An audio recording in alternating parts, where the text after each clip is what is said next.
атынан сізді құттықтауға келіп отырмыз. Сіздің денсаулығыңыз мықты болғанына біз өте қуаныштымыз. Сіздің 100 жас мерейтойыңызды шын жүректен құттықтаймыз.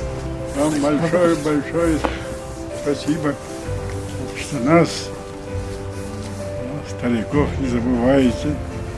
По праздникам, по дням рождения приходите, поздравляете. В вашей службе были успехи, у всех было хорошее здоровье, хорошо служили Отечеству. Қызметтерің жемісті болсын, бала шағаларың аман болсын.